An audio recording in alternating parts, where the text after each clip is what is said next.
अंगं हरेः पुलकभूषणमाश्रयन्ती भृङ्गाङ्गनेव मुकुलाभरणं तमालम् अङ्गीकृताखिलविभूतिरपाङ्गलीलमाङ्गल्यदातु मम मङ्गलदेवतायाः मुग्धा मुहुर्विदधति वदने मुरारेः प्रेमत्रपाप्रणिहितानि गतागतानि मालादृशोर्मधुकरीव महोत्पलेय सा मे श्रियं दिशतु सागरसम्भवायाः विश्वामरेन्द्रपदविभ्रमदानदक्षम् आनन्दहेतुरधिकं मुरविद्विषोऽपि ईशन्निषीदतु मयि क्षणमीक्षणार्धम्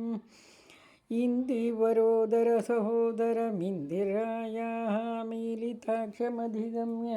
मुदा मुकुन्दम् आनन्दकन्दमनिमेषमनङ्गतन्त्रम् आकेकरस्थितकनीनिकपक्ष्मनेत्रं भूत्यै भवेन्मम भुजङ्गशयाङ्गनायाः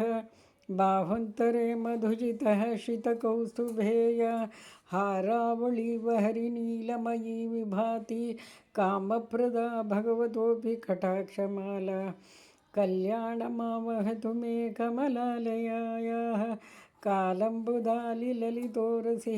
कैटभारेः धाराधरे स्फुरति या तटिदङ्गने वा मातुः समस्तजगतां महनीयमूर्तिः भद्राणि मे दिशतु भार्गव नन्दनायाः प्राप्तं पदं प्रथमतः खलु यत्प्रभावात् माङ्गल्यभाजिमधुमातिनि मन्मथेन मय्यापतेद्धदिह मन्थरमीक्षणार्धं मन्दालसं च मकरालयकन्यकायाः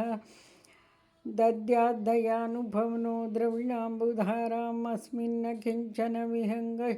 शिशौ विषण्णे दुष्कर्मघर्ममपनीय चिराय दूरं नारायणप्रणयिनी नयनाम्बुवाहः इष्टाविशिष्टमतयोऽपि यया दयार्दा दृष्टा त्रिविष्टपपदं सुलभं लभन्ते दृष्टिः प्रहृष्टकमलोदरदीप्तिरिष्टां पुष्टिं कृषीष्ट मम पुष्करविष्टरायाः गीर्देवतेति गरुडध्वजसुन्दरीति शाकम्भरीति शशिशेखरवल्लभेति सृष्टिस्थितिप्रलयकेलिषु संस्थितायै तस्यै नमस्त्रिभुवनैकगुरोस्तरुणेषु त्यै नमोऽस्तु शुभकर्मफलप्रसूत्यै रत्यै नमोऽस्तु रमणीयगुणार्णवायै शक्त्यै नमोऽस्तु शतपत्रनिकेतनायै पुष्टै नमोऽस्तु पुरुषोत्तमवल्लभायै नमोऽस्तु नालीकनिभाननायै नमोऽस्तु दुग्धोदधिजन्मभूम्यै नमोऽस्तु सोमामृतसोदरायै नमोऽस्तु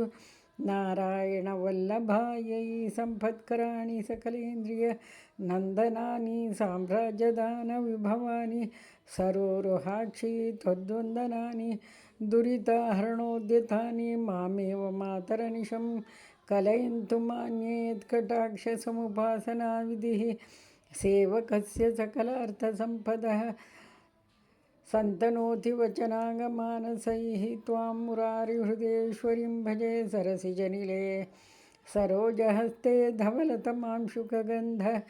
माल्यशोभे भगवती हरिवल्लभे मनोज्ञे त्रिभुवनभूतिकरि प्रसीद मह्यम्।